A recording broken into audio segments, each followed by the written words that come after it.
gorgeous girls, I'm Ingrid and welcome to my new video today. At last I am going to do what I had promised. I'm going to show you my wedding planner books, and I'm going to show you two different options. On one hand, I'm going to show you the sort of wedding planner that you can buy already made, and then I'm also going to show you the DIY option, so that like that you can build your own wedding planner. And not only that, I'm also going to show you a few little things that I've already been planning and looking at, now that you can see how my wedding planning is getting on. I'm going to start first with the easiest option, which is obviously the ready-made wedding planner. And there are just so many for sale, so many different types. They're so beautiful, so cute. The one that I'm going to show you today is this one. It was given to me for my birthday. It's actually Spanish and the maker is called Mr. Wonderful.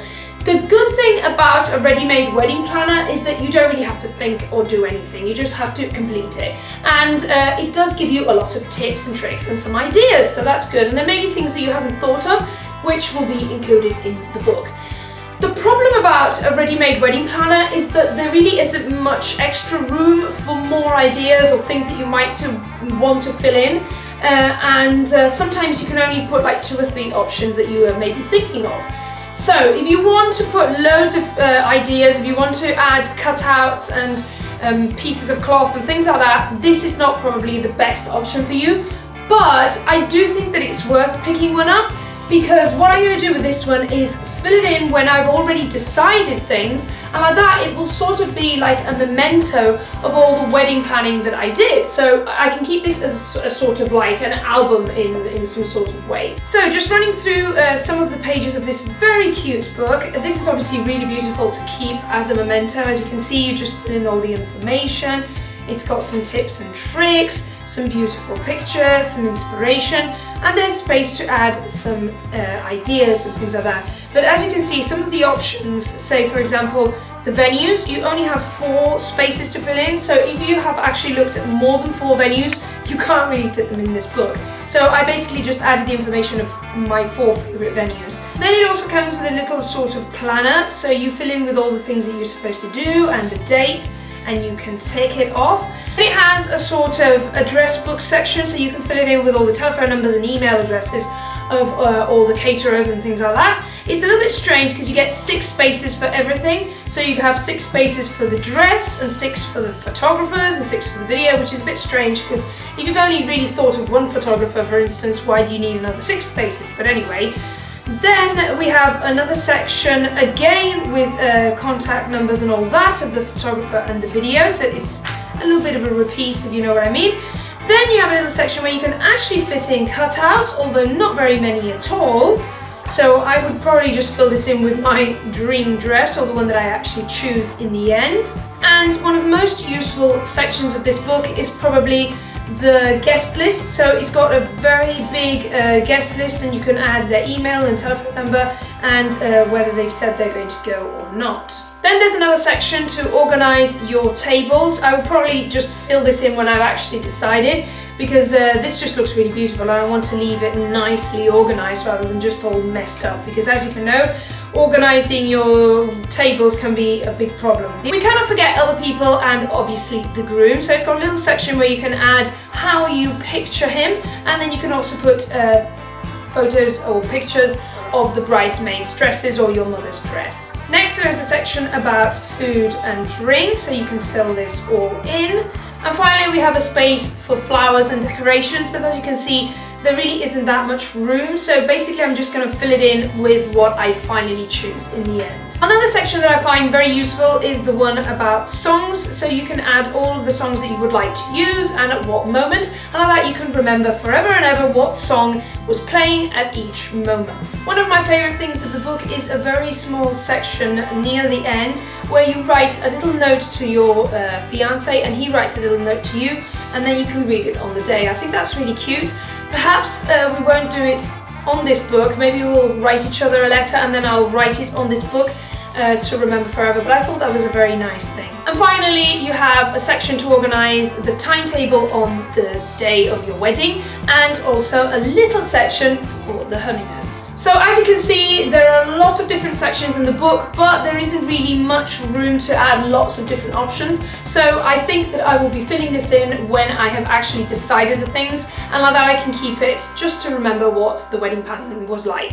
If you cannot find the perfect ready-made wedding planner, the best thing that you can do is to make your own. And trust me, it's really easy to do, and I will be leaving a link down below to the website where you can download already made all the different sections for your own wedding planner, which is really useful. So I'm going to show you my own. I haven't really decorated the outside of it, I've just been so busy, but as you can see, it's really full of information already. So I am using this a lot. So let me run you through all the different parts that I've got in my wedding planner at the moment. The first section in my DIY planner is a calendar. It's very important to map out the months ahead of you to organise what you're going to do.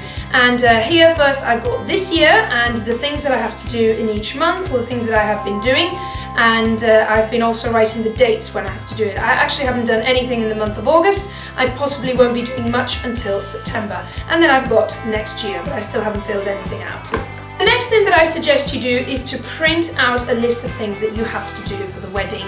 And there are many lists out there, but this one that I've printed was my favourite because it's sort of organised by months. So I have filled in at the top when I'm supposed to do this, and then I'm just ticking the things as soon as I do them. It can be a little bit overwhelming because you can see how many different things that you have to do before the wedding, but on the other hand, it's very satisfying to get them done, and like that you know you're not leaving anything out. The first thing that we did as soon as we got engaged was to look at venues to organise the wedding and the reception. And one of the most important things is to take with you a list of questions for the place that you're going to see. And I would just sit down with the owner and ask them all of these questions. The next thing that I've got in here are the actual menus or information sheets that were actually given to me at the different venues. So I've got them all in here, and like that I can actually compare them and see what the different options were, or what the conditions were, and the prices. So that's really useful indeed. So some of them were not very beautiful, others had a much nicer design. Others I just printed out because they were sent to me via email, and others they were given to me on the day.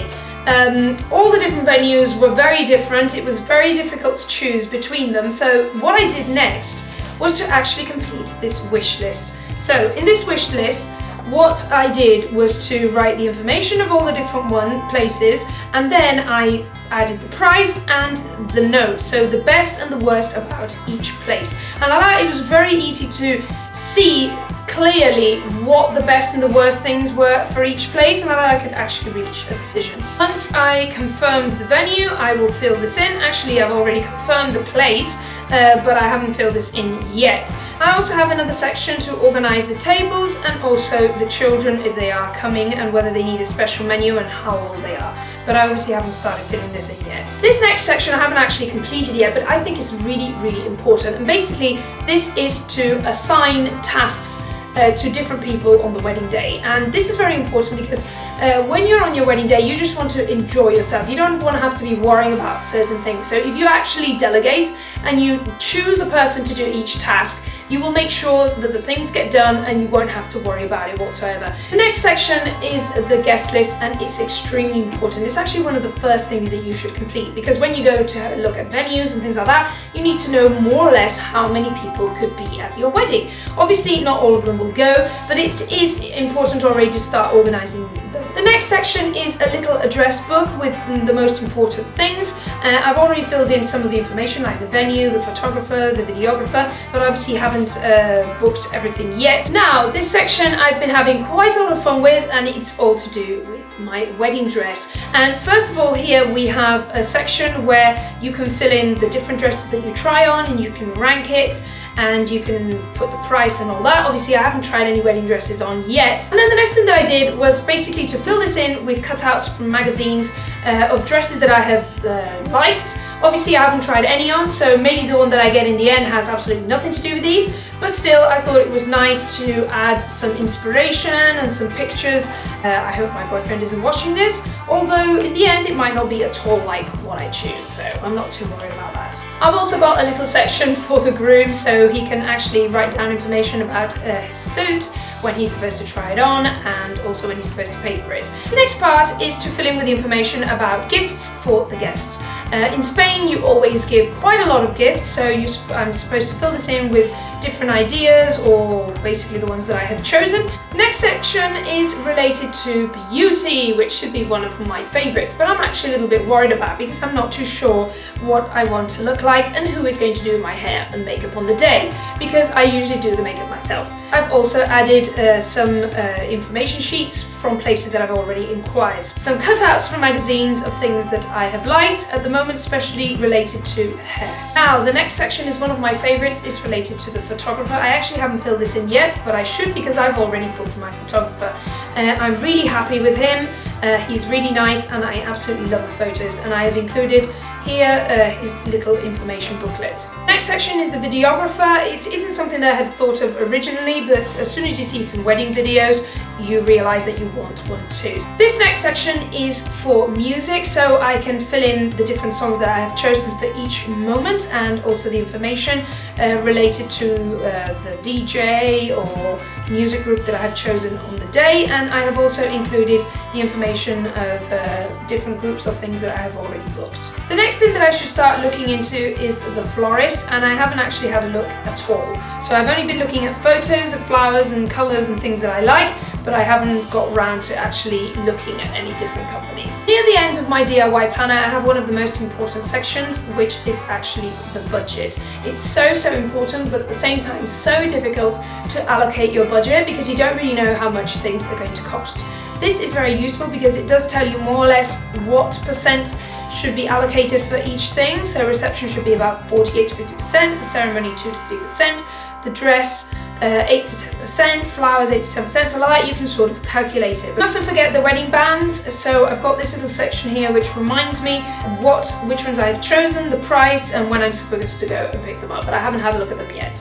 And finally, the last bit of my wedding planner is basically all related to the honeymoon, because we went to our local travel agent and she's given us some information, and I've started to put in cutouts of the places that I think could be nice. So basically we're looking at places like Costa Rica, Seychelles, maybe South Africa, Vietnam, Maldives, Sri Lanka. So as you can see, we're thinking of a lot of different places, also Australia, but we haven't really got around to deciding where we're going to go yet, because it will have a lot to do with the budget and also the weather at the different places and things like that. But anyway, it's nice to imagine, so I've included the places that I thought were nice. So basically this is the whole of my DIY wedding planner, and as you can see it's really useful. You can add all the things that you like, there's basically no limit, and you can print out as many of these papers as you like. I will leave below the links to both the English and the Spanish wedding planner just in case you want to print them out.